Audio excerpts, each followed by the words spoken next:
Imagine having a crystal ball to predict sales trends, detect data anomalies, and make informed business decisions at the speed of light. The reality is that data analysts and business leaders can achieve this by leveraging powerful data visualization tools like Power BI and Google Data Studio. In 2026, the landscape of business intelligence has never been more competitive.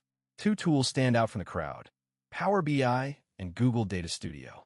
Both have their strengths and weaknesses, making it challenging for businesses to choose the right one.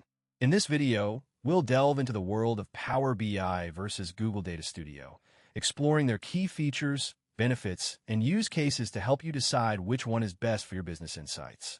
Power BI, developed by Microsoft, has been a market leader in data visualization for years. Its robust features and seamless integration with other Microsoft tools make it a favorite among business users.